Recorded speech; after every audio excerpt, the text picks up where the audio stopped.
کوششیں کی گئیں، اس کے جواب میں یہاں کے جو افریقی ممالک کے جو پڑھنے والے طلبہ تھے، فارغین تھے، مملکت سعودی عربیہ، اور میں سمجھتا ہوں ذات خاص طور سے خصوصی توجہ تھی شاہ فہد رحمہ اللہ کی، انہوں نے یہ حکم دیا کہ آپ اپنے ممالک میں اسلام کی تبلیغ کیجئے اور اسلام کے خلاف جو کوششیں کی جا رہی ہیں اس کا دفاع کیجئے۔ اس سلسلے میں آپ کو ہم سے جو جو چیزیں درکار ہیں ہم دینے کے لیے تیار ہیں، کتابوں کی شکل میں، علمی مواد کی شکل میں، اسلامک سینٹرز کھولنے کے لیے اگر کوئی عمارت کی تعمیر کرنی ہے، کسی چیز کی ضرورت ہے، ہم بھرپور انداز میں آپ کی امداد کرنے کے لیے تیار ہیں۔ چنانچہ یہاں کے فارغ طلبہ جب وہاں گئے تو ایک ایک فارغ نے کئی شہروں میں اسلامک سینٹرز قائم کیے، دین کی تبلیغ کی، مشنریز سے کا جواب دیا، اور پھر عیسائی پادریوں سے جو انہوں نے گفتگو کی، مناظرات کیے، اس کا نتیجہ یہ نکلا کہ وہ عیسائی جو مسلمانوں کو عیسائی بنانے آئے تھے، اس کی ایک بہت بڑی تعداد اسلام مشرف اسلام ہو گئی، وہ اسلام میں داخل ہوئی، یعنی یہ عیسائیوں کا یہ ٹارگیٹ اور یہ جو مہم تھی وہ ناکام ہوئی الحمدللہ۔ تو یہ ایک باب یہ ہے مسجدوں کا باب۔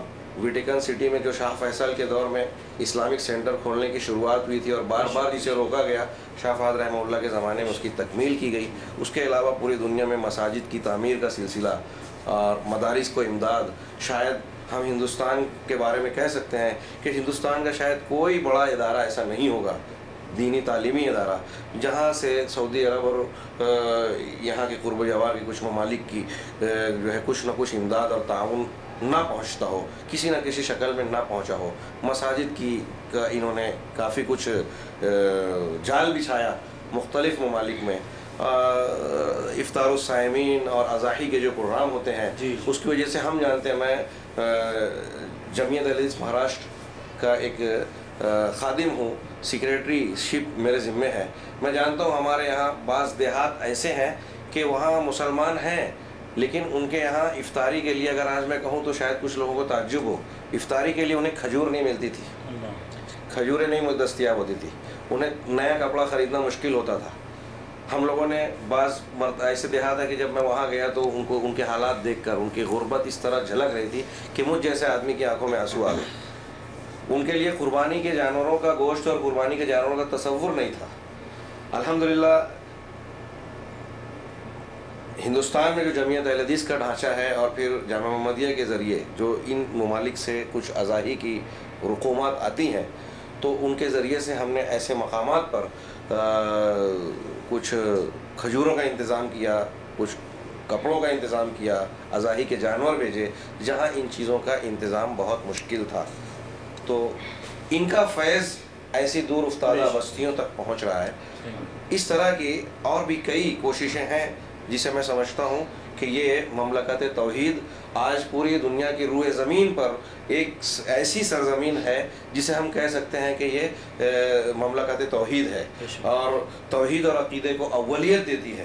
اللہ تبارک تعالیٰ اسے نظر بد سے محفوظ رکھے، فتنوں سے اور تمام شرور و فتن سے محفوظ رکھے۔ میں یہ بھی جانتا ہوں کہ چاہے سیاسی سطحوں پر یا اقتصادی اور دوسرے راستوں پر میڈیا کے ذریعے سے آج مختلف ممالک کو نشانہ بنایا جا رہا ہے، ٹارگٹ کیا جا رہا ہے، لیکن ہم یہ بات محسوس کرتے ہیں، جو اہل نظر ہیں وہ محسوس کرتے ہیں کہ سعودی عرب ایک بڑا ٹارگٹ ہے، لیکن یہ بھی سعودی حکومت مملکت سعودی عربیہ کی پالیسی کی خوبیاں ہیں کہ ان کا ایسا انداز اور مزاج ہے کہ براہ راست انہیں کوئی ٹارگٹ نہیں کر پا رہا ہے۔ الحمدللہ اللہ تعالیٰ اسی طرح اس کو محفوظ رکھے اور ان کو ذریعہ بنائے مزید توحید کو پوری دنیا میں عام کرنے، کتاب و سنت کے پیغام کو جو اس ملک میں لوگوں کو نظر آتا ہے وہ پوری دنیا میں پھیلے، اس لیے کہ آج دنیا کو اس کی ضرورت ہے۔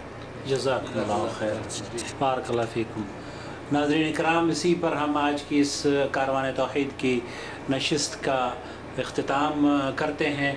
امید ہے کہ پھر نئے انٹرویو، نئے ساتھی، نئے اہل حدیث اور نئے موحد سے ملاقات آپ کی کرائیں گے انشاءاللہ تعالی، کیونکہ یہ 1، 2 یا 10، 50 یہ ہماری کل کائنات نہیں ہے.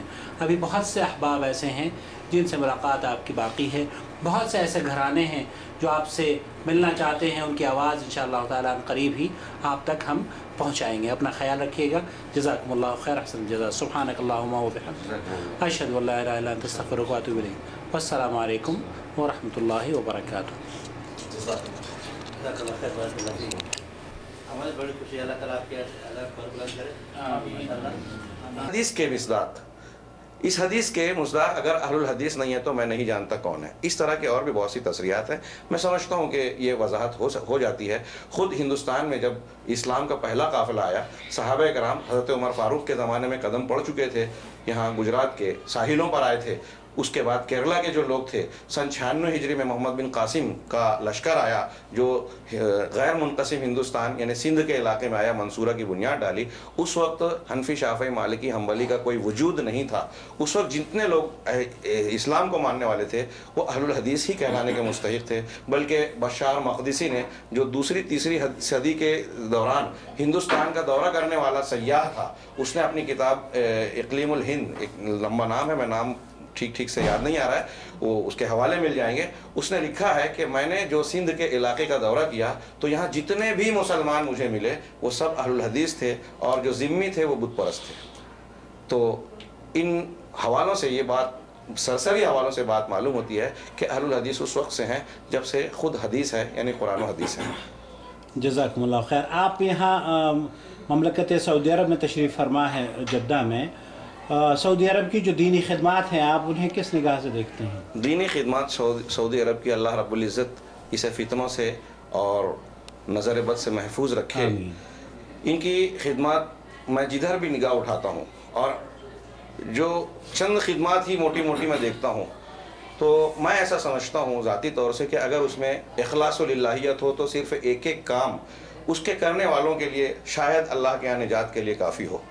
میں دیکھتا ہوں مجمع فہد کا قرآن کا مشروع جو 24 گھنٹہ مختلف زبانوں میں قرآن کی اشاعت کر رہا ہے، مختلف زبانوں میں تراجم اس کے کر رہا ہے، اور اللہ کے اس کلام کو جو لوگوں تک پہنچانے کی ذمہ داری پوری امت کی تھی اسے لوگوں تک پہنچا رہا ہے. چند سالوں پہلے تک ہم محاسبہ کرتے ہوئے اپنے پوری امت کو اس جرم کا مجرم قرار دیتے تھے کہ اہل انجیل نے دنیا کی ہر زبان میں انجیل کا ترجمہ کر دیا ہے، اور اہل قرآن نے قرآن کو دنیا کی مشہور زبانوں میں بھی ترجمہ نہیں کیا. آج اس فرض کفایہ کو مملکت سعودی عربیہ پورا کر رہا ہے. شاہ فہد رحمہ اللہ کے زمانے سے اس مشروع پر بہت بڑے پیمانے پر کام ہو رہا ہے. اللہ رب العزت اس خدمت کو قبول فرمائے. یہ کوئی معمولی کام نہیں ہے. دوسرا، ہم جالیات کا کام دیکھتے ہیں، جہاں یہاں کے جو کام کرنے والے مستعمرین کہیے یا اجانب کہیے، جو لوگ یہاں موظفین کی حیثیت سے آتے ہیں غیر مسلمین، انہیں اسلامی حکمت و موعظت کے ذریعے سے دعوت دینے کی کوشش کی جاتی ہے، جس کے ذریعے ہمارے علم کے مطابق، خبروں کے مطابق ایک بڑی تعداد دائرہ اسلام میں داخل ہو رہی ہے. یہ بھی کوئی چھوٹا موٹا معاملہ نہیں ہے. اللہ کے رسول صلی اللہ علیہ وسلم نے حضرت علی سے کہا تھا لَأَن يَهْدِيَ اللَّهُ بِكَ رَجُلًا خَيْرٌ لَكَ مِنْ حُمُورِ النَّعَمِ. ایک آدمی کو اللہ تمہارے ذریعے سے ہدایت دے دے، یہ تمہارے لیے سرخ اونٹنی سے بہتر ہے. پھر میں یہ دیکھتا ہوں کہ یہاں مساجد کے مشروع ہیں، حرمین شریفین کی مسلسل بے مثال خدمت کا مشروع ہے، اور مختلف دنیا کے مختلف حصوں میں دعوت و تبلیغ کا مشروع ہے. افریقی ممالک میں جو میں جہاں تک جانتا ہوں کہ دعات کو جو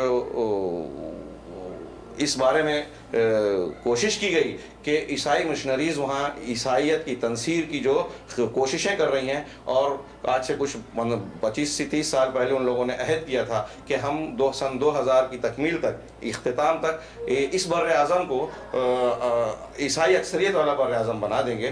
تو اس کے مقابل میں سعودی عرب نے یہ مشروع بنایا کہ اپنے جامعہ اسلامیہ کے فارغین کو خادم الحرمین فہد رحمہ اللہ نے یہ کہا کہ ہم دعوت و تبلیغ کا ہر ذریعہ، ہر وسیلہ تم کو مہیا کرنے کے لیے تیار ہیں. آپ اسلام کی تبلیغ کیجئے، اسلام کا دفاع کیجئے، جس کے نتیجے میں بہت سارے عوام نصرانی ہونے سے بچے، بہت سارے عیسائی مشنریز کے مبلغین اسلام کے دائرے میں داخل ہوئے. یہ بھی کوئی معمولی کام نہیں ہے. اسی طریقے سے جامعہ اسلامیہ مدینہ منورہ کو دیکھیے، چند سالوں پیشتر ملک فہد نے اس کو اپنی زیر نگرانی لے لیا تھا، جس کے تحت یورپ کے بہت سارے لوگوں کو اس میں داخلہ دیا گیا. کوئی نو مسلم ہوتا اس صرف درخواست دے دیتا، اگر اسے عربی نہیں آتی تو اسپیشل کورس عربی شعبے کا مقرر کر کے اسے عربی سکھائی جاتی، پھر وہاں اس کے حسب منشا مختلف قسم کے کورسز پڑھائے جاتے، کتاب و سنت کی تعلیم دی جاتی، اور پھر اسے مبلغ بنا کر واپس بھیجا گیا.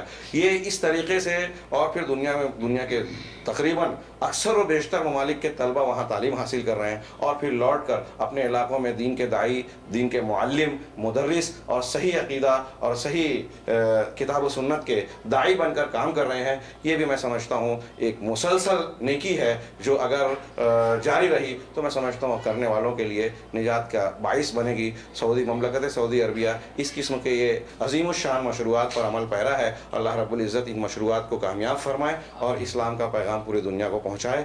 حقیقت میں یہ معنوی طور پر یہ مملکہ ایک اسلامی عالم اسلام کا ایک دل بن چکی ہے، جس سے معنوی طور سے تو یوں بھی یہاں محبت وحی کہ مدینہ اور مکہ المکرمہ حرمین کی یہ سرزمین ہے. اس اعتبار سے تو یہ مرکزی حیثیت رکھتی ہی ہے. ان کے مملکت سعودیہ کے جو اسلامی مشروعات ہیں، دعوتی کام ہیں، اور اسلام اور مسلمانوں کی خدمات اور امداد کے جو سلسلے ہیں، اگر اس کو سامنے رکھا جائے تو محسوس ہوتا ہے کہ ایک زاویے سے یہ آج ایک مرکزی حیثیت رکھتی ہے. اللہ تبارک تعالیٰ اسے امت مسلمہ کے موجودہ دور میں اتحاد اور قوت کا ذریعہ بنا دے. آمین آمین. جزاک اللہ خیر. اللہ آپ کو جزائے خیر عطا فرمائے. اللہ رب العالمین آپ کو امن و سلامتی کے ساتھ اپنے اہل و عیال میں لوٹائے. آمین. جزاکم اللہ خیر.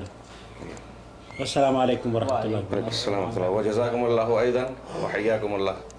الدعوة نور وضاء تجلو ظلمات الحيران منهج خير الناس جميعا لا يبلى عبر الأزمان. الدعوة نور وضاء تجلو ظلمات الحيران منهج خير الناس جميعا لا يبلى عبر الأزمان. فالحكمة تكسو دعوتنا والرحمة فيها عنوان، ورسول الله يوجهنا أن نتبع هدي القرآن، أن نتبع هدي القرآن، أن نتبع هدي القرآن. الدعوة نور وضاء تجلو ظلمات الحيران منهج خير الناس جميعا لا يبلى عبر الأزمان.